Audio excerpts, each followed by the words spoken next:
बिस्मिल्लाहिर्रहमानिर्रहीम। अस्सलाम वालेकुम स्टूडेंट। आज हम zoology B chapter number 4 the triploblastic acoelomate body plan की फाइलम प्लेटिथेल्मिन्थीस की क्लास सेस्ट्रोडीडिया को रीड करेंगे, जो कि उसकी लास्ट क्लास है। इसे हम टेप वर्म कहते हैं। अगर हम देखें तो ये हाईली स्पेशलाइज क्लास कहलाती है। मतलब ये फ्लैट वर्म की बहुत ज़्यादा स्पेशलाइज क्लास है, जिसमें अगर हम बात करें तो ये सेस्ट्रोडीडिया जो है ग्रीक वर्ड कैस्ट्रोट से निकला है, जिसे हम गिड्रल कहते हैं, और ईडोस जो है फ्रॉम कहते हैं। इसलिए ये टैप वर्म और सेस्ट्रोज भी हम इन्हें सिंपली कहते हैं। अगर हम इनकी स्पीशीज़ की बात करें तो इनमें 3500 स्पीशीज़ जो हैं वो एंडोपैरासाइट हैं, और जो कि वर्टिब्रेट के डाइजेस्टिव सिस्टम में मौजूद होती हैं। अगर हम इनकी कलर की बात करें तो इनमें जो कलर होता है वो वाइट होता है, जिसका शेड हम देखें तो वो येलो या ग्रे होता है। मतलब बादामी कलर जो होता है उस तरह का जो शेप आ रही होती है, बिल्कुल वाइट नहीं होती, वो वाली शेप इनमें मौजूद होती है। अगर हम इनके साइज़ की बात करें तो जो अडल्ट टैप वर्म होती है उसकी रेंज जो होती है 1 मिलीमीटर से 25 मीटर जो है उसकी लेंथ मौजूद होती है।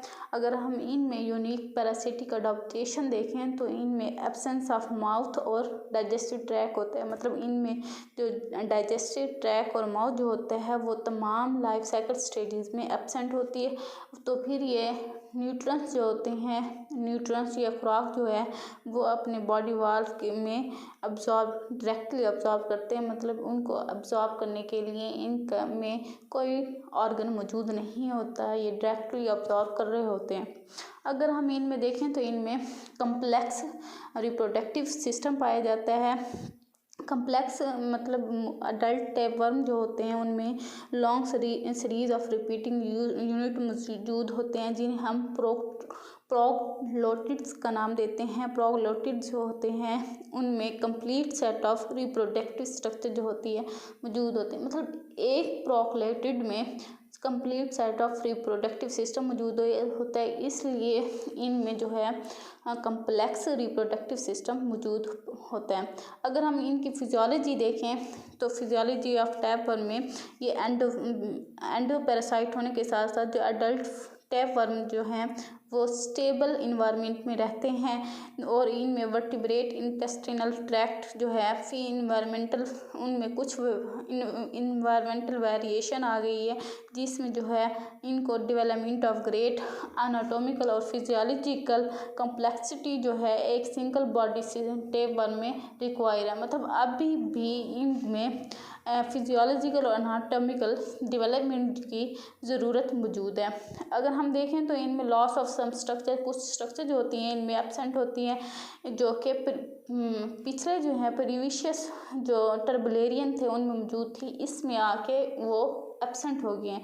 इसलिए हम ये कह सकते हैं कि ज़रूरी नहीं कि जो एवोल्यूशन हो रही है, मतलब एवोल्यूशन जो है वो सिंप्लिसिटी से कम्प्लेक्स की तरफ जाए, कभी कभी वो कम्प्लेक्सिटी से सिंपल की तरफ भी आ जाते हैं। जैसे कि टैप वर्म में है, उसमें टर्बुलेरियन में कुछ स्ट्रक्चर मौजूद थी जो कि अब टैप वर्म में आके वो एब्सेंट हो गए हैं। अगर हम इनकी क्लास की बात करें तो इनमें सब क्लास सेस्ट्रोडेरिया मौजूद होती है, जो अगर हम देखें तो वो एंडोपैरासाइट हैं। मतलब वो इंटेस्टाइन और सिलोम प्रिमिटिव फिशेस के इंटेस्टाइन और सिलोम में पाई जाती हैं। अगर हम नंबर ऑफ स्पीशीज़ की बात करें तो उनमें 15 स्पीशीज़ जो हैं वो अब तक नाउन है। मतलब 15 जो स्पीशीज़ हैं वो अभी तक नाउन है, बाकी जो है एब्सेंट हैं। Only one set of both reproductive system, इनमें जो है हर एनिमल में एक set of both reproductive male और फीमेल जो होता है उनका सिर्फ एक सेट मौजूद होता है। अगर हम देखें तो कुछ स्पीशीज़ जो हैं वो सक्कर हैं, वैसे जो हैं ये सक्कर्स नहीं होती सेस्ट्रोडीडिया, लेकिन क्लास सेस्ट्रोडेरिया की कुछ स्पीशीज़ जो हैं वो सक्कर्स होते हैं। मतलब वो सक्कर्स बेयर करते हैं।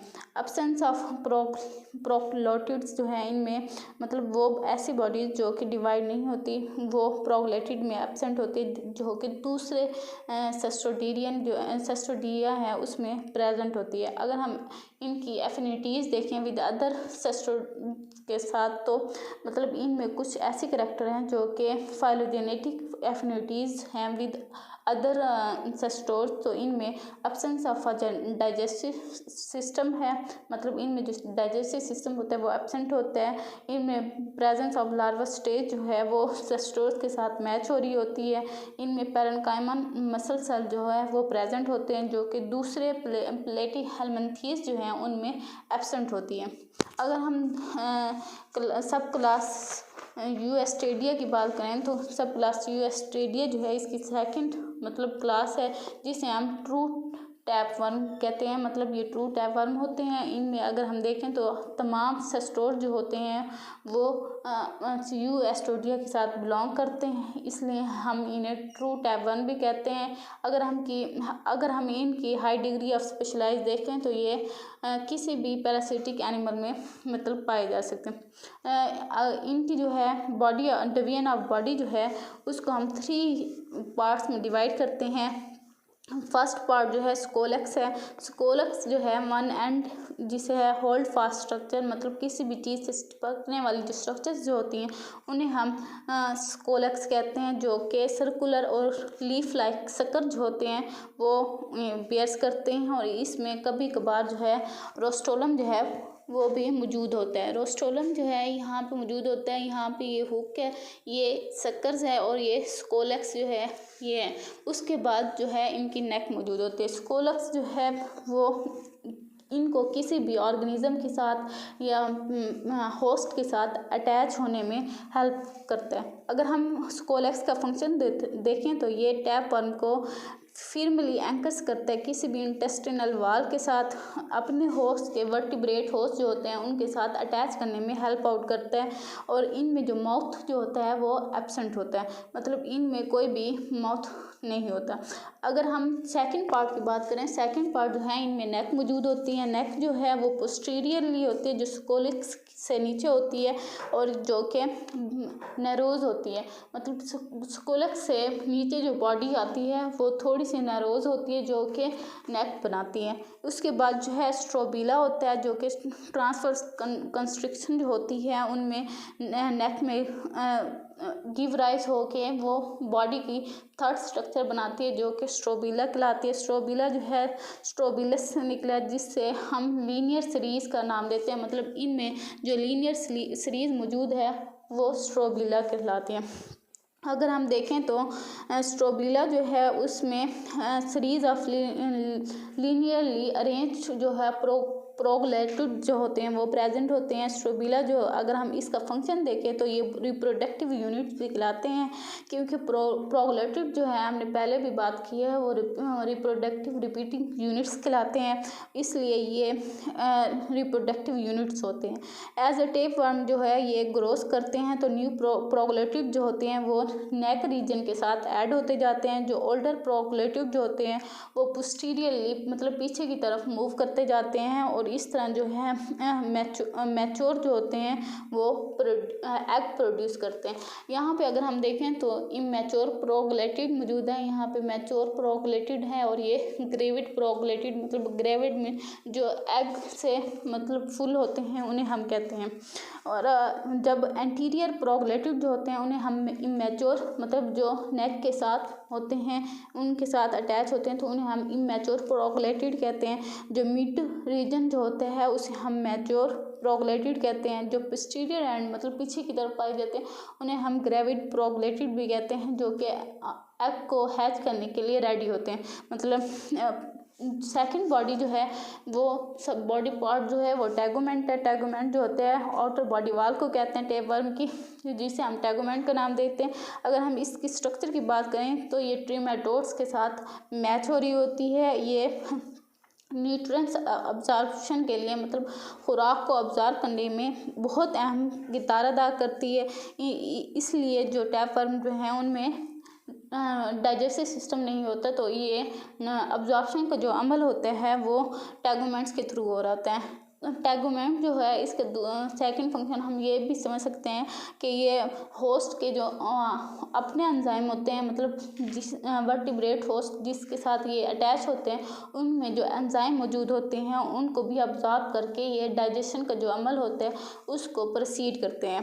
थर्ड जो है वो कम्प्लेक्स मतलब structural complexity of reproductive system है, जिसमें एक्सप्रेशन ऑफ रिप्रोडक्टिव सिस्टम जो होता है इनमें मौजूद होते हैं, जो कि बॉडी सिस्टम जो होता है टाइप 1 में वो रिड्यूस हो जाता है, इसलिए इनमें स्ट्रक्चरल कम्प्लेक्सिटी आ जाती है। फोर्थ जो है नर्वस सिस्टम। अगर हम नर्वस सिस्टम की बात करें तो इनमें एक ही पेयर का लैटरल नर्व कॉर्ड मौजूद होते हैं, जो कि नर्व जो होते हैं वो स्कोलिक से निकल के नर्व मास बनाते हैं, जो कि इन नर्व्स को एक्सटेंड करके वो स्ट्रोबिला की लेंथ के साथ मौजूद होते हैं। मतलब स्ट्रोबिला की जितनी लेंथ होती है उतना ही नर्व कॉर्ड उनमें फैले हुए होते हैं।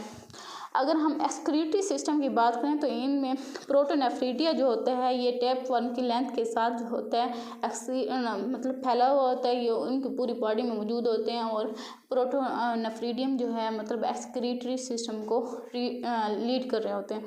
फिर अगर हम रिप्रोडक्शन की बात करें, रिप्रोडक्शन में टाइप 1 जो है मोनीशियस हैं, मतलब इनके सेम सेक्स पर मौजूद होते हैं। इनके जो एग जो होते हैं वो लार्ज तादाद में मौजूद होते हैं।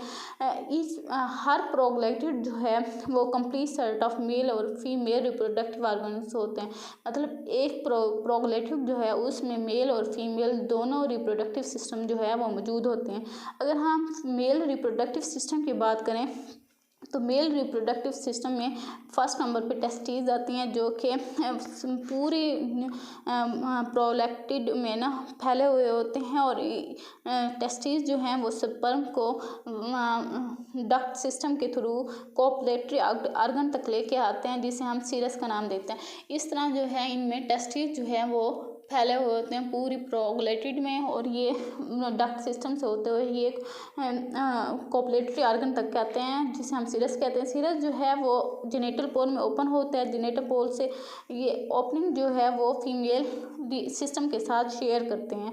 मेल सिस्टम जो होता है प्रोगैक्टिड में वो पहले मैच्योर होता है फीमेल सिस्टम से, इसलिए इनकी जो कॉपुलेशन जो होते हैं फिर भी इनका जो कॉपुलेशन सिस्टम होता है वो मैच्योर प्रोगैक्टिव जो होता है इनकी टाइप 1 के दूसरे प्रोगैक्टिव के साथ या दूसरे टाइप 1 के एक ही होस्ट में मौजूद जो टाइप 1 होते हैं उनके साथ जो होते हैं इनमें कॉपुलेशन का जो अमल होता है वो प्रोसेस स्टार्ट हो रहा होता है। मतलब एक ही प्रोगैक्टिव के साथ इनकी कॉपुलेशन नहीं हो रही थी, बल्कि अपने ही टाइप 1 के दूसरे प्रोगैक्टिव के साथ या दूसरे टाइप 1 के प्रोगैक्टिव के साथ मैच्योर प्रोगैक्टिव के साथ इनकी कॉपुलेशन हो रही होती है। अगर हम देखें तो इनमें सेल्फ फर्टिलाइजेशन जो होती है अवॉइडनेस होती है, जो कि हाइब्रिड विगर की तरफ जाती है। इस तरह फीमेल रिप्रोडक्टिव सिस्टम की बात करें तो फीमेल रिप्रोडक्टिव सिस्टम में ओवरीज जो होते हैं सिंगल पेयर होती है, जो कि प्रोगैक्टिव में मौजूद होती है और एग प्रोड्यूस करती है। स्पर्म जो होता है वो सेमिनल रिस्पेक्टेटम में स्टोर हो जाता है, और फर्टिलाइज एग जो होते हैं वो एग्स को मूव करके ओविडक्ट तक लेके आते हैं, जिसमें वाइट लाइन सेल जो होते हैं मतलब यॉक सेल जिसे हम कहते हैं वो वाइट लाइन ग्लैंड में आते हैं, जहाँ पे एग जो होते हैं ओ टाइप में डंप्ड होते रहते हैं, मतलब स्टोर हो रहे होते हैं। जब ओ टाइप अगर हम देखें ओ टाइप क्या होती है, जहाँ पे एग जो होते हैं उनको फर्निश किया जाता है, मतलब उनके जो शेल जो होती है एग का उसको बनाया जाता है। वो सब कहाँ पे हो रहा होता है, वो वाइट ओ टाइप में हो रहा होता है। ओ टाइप जो होता है उसे हम ये भी कह सकते हैं कि उनके इर्द गिर्द जो होते हैं मैलिस ग्लैंड मौजूद होते हैं। मैलिस ग्लैंड मतलब शेल ग्लैंड जो होते हैं वो मौजूद होते हैं, जो कि फॉर्मेशन ऑफ एग कैप्सूल जो कि एग कैप्सूल बनाता है। इनमें यूट्रस जो होता है वो मोस्ट टाइप 1 में ब्लाइंड एंडिंग यूट्रस मौजूद होते हैं, जहाँ पे एग जो होता है अकोमुलेट होता है। जब एग अकोमुलेट हो रहा होता है तो रिप्रोडक्टिव ऑर्गन जो होते हैं वो डीजनरेट होते जाते हैं, मतलब ख़त्म हो रहे होते हैं, जिससे ग्रेविड प्रोगैक्टिव जो होते हैं वो बैग्स ऑफ एग्स के थ्रू, मतलब एक जो बैग होता है जो एंडो से भरा होता है उसके मतलब फंक्शन परफॉर्म कर रहा होता है। जब रिलीज ऑफ एग हम देखें तो एग जो होता है जब रिलीज़ हो रहे होते हैं तो ग्रेविड प्रोगलेटिव जो होते हैं वो ब्रेक फ्री हो जाता है, जिससे एंड ऑफ टैप वर्म जो होते हैं वो होस्ट के फीसिस तक आते हैं। मतलब जो प्रोगलेटिव जो होते हैं वो एग को फीसिस तक, होस्ट की फीसिस तक जो होते हैं वहाँ पे फेंक देते हैं। उसके बाद जो होते हैं फ्यू टैप वर्म जो होते हैं, जिसमें यूट्रस जो होते हैं वो वर्म के बाहर जो होते हैं वहाँ पे ओपनिंग हो रही होती है, और इस तरह जो एग जो होते हैं वो होस्ट के इंटेस्टाइन में डायरेक्टली जो होता है रिलीज़ हो रहे होते हैं। बिकॉज प्रोगलेटिव जो होते हैं वो कॉन्टियसली लॉस्ट मतलब वो लॉस्ट नहीं हो रहे थे। इस तरह अडल्ट टैप वर्म जो होते हैं वो लॉन्ग से लॉन्ग होते रहते हैं, मतलब वो ख़त्म नहीं हो रहे थे। उनकी जो मतलब लेंथ जो होती है वो इंक्रीज़ होती जा रही होती है। इस तरह जो है आज का टॉपिक कंप्लीट होते हैं। अल्लाह हाफिज़।